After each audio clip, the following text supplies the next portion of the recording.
So, you guys want to answer some questions? Let's do it. So, Ashley asks, how does one overcome cognitive dissonance and value systems? Ayahuasca. No. Continue. Sorry. If you value something such as prestige, money, etc., but you know you shouldn't, how do you change that? This is hard, and this is such a good question. Maybe you realize, if for those who haven't asked this question, this is one of the most important questions you can ask, which is, how do I stop valuing the things that make me unhappy? Because that's it, right? If you could orient yourself towards the things that you have statistical, experiential data will actually improve the quality of your life and your joy and your happiness, it's easy. The problem is we still want to be famous and beautiful and well-liked and have a ton of Instagram followers. So how do you do this? I have had some success, but not complete with this, and I'll share you the things that have helped. One is to treat it like an addiction, in that alcoholics don't hang out in bars if they're smart, and people who seek validation don't hang out on Instagram if they're smart. They don't go to the places, and they don't hang out in the environments that trigger it. And what I can say is, having gotten off of this stuff. And validation would count. I would count prestige in there, which was your question. I like prestige. Yes. Prestige is about the perception of other people. Sure. Prestige is not really about your accomplishments.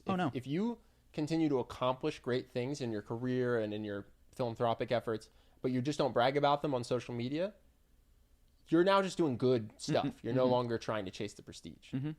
So what I've seen, and then this is true of addiction as well, there's a massive difference between 0 and 1. Like 0 drinks and 1 drink are not the same thing. And so 5 minutes a day of Instagram and 0 minutes of a day of Instagram are very, very different in terms of how your brain gets wired. So I would advise you to find the things that trigger these values that you'd like to shift, whatever they are, whether they're people, whether it's a place, an app, a job that you may have, and cut it to 0. What if it's friends?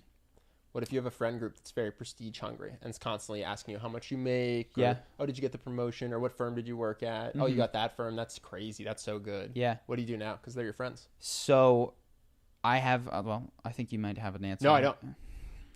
So what we did, I was really lucky. One person makes all the difference. Human beings need social validation to feel like they're not schizophrenic and crazy. Yeah, they're not insane. So having been when I started my business, while everyone else told me I was crazy and I wasn't going to do it and this is a waste of my time, I felt not crazy at all. Well, we kind of, because we had each other, got to go, no, you guys are the crazy ones. You're the crazy ones. You don't get it. Because I had a ton of friends. I still do. I have super high-paying, prestigious jobs in finance on Wall Street. And they were all like, you're going to leave to go to Brazil to start a business that does what? And but I got to go to you. I got to go, these people don't get it. But if I was by myself, I think it would have been a lot of pressure. Yes. That would have eventually. So seek out and find at least one individual. And in order to do that, you have to speak up. So I had to give all these books that I liked to all of my friends and saw who it took to them. And they didn't all. And Ben had to get the 4-hour work week. 90% of people. Ben had to give the 4-hour work week to a bunch of people, and they didn't care. Luckily, we were best friends, and we both happened to seize upon this book. Yeah. That put us down a different path. So that was one. If you can get just one person, and then make that your home base and build from there. It will grow because then you'll be wearing on your sleeve whatever you do. So you're trying not to care about prestige, but you will care about something, right? Maybe it's helping people and not posting about it. Yeah. You will find a place to volunteer, and the people there will be volunteers, and some of them will be doing it for the Instagram likes, and you'll avoid those people. Yeah. But you'll meet other genuine by doing what you actually want to be doing. You'll meet other people that have those values. Yeah. And then, so that's the one that has really worked the best. When I look at the things in my life that are the most stubborn changes, it's that. Other things are these massive intervention experiences. So I don't just mean ayahuasca, which we talked about, but I also mean I've gone to personal development program, weekend things, where they get you for 40 hours over the course of the weekend and they beat you down and you break at some point and something shifts inside of you. It doesn't make all the change, but those have been valuable. I know that some people say that about Landmark. I would recommend books, actually. So I was as prestige hungry as you get. So I was a nerdy kid growing up, wasn't good looking or good at sports. So I just went, okay, well, what's going to get me any sort of pat on the back is grades. Suddenly I wanted to go to whatever was the best school I could get into. It's all I cared about, right? I wanted to go to California so bad, but I ended up going to Philadelphia. That's a ridiculous decision. Yeah. And then I did not want to go into investment banking when I was a sophomore. I ended up in investment banking because it's what all my fraternity brothers were patting each other on the back for it. Sure. And so what firm did I go to? I went to the most prestigious one. Yeah. I was very prestige hungry, and I read a book, and it completely changed my paradigm. Sure. So I think reading alternative paradigms, reading things written by people who don't have the values that you want to avoid, that can actually be some of the most life-changing stuff.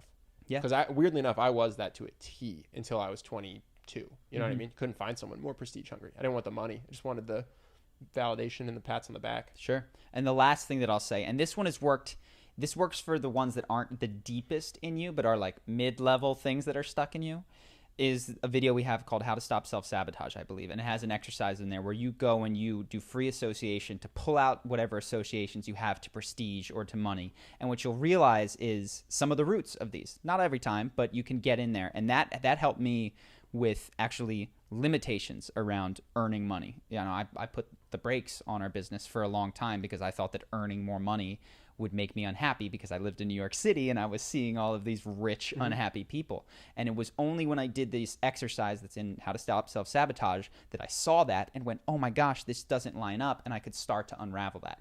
So that long answer, but these are a handful of places to start. It's tough though. It's a great question. It's the question. I've kept my worst one. I think most people have, so you're safe, in good company. I just like to date.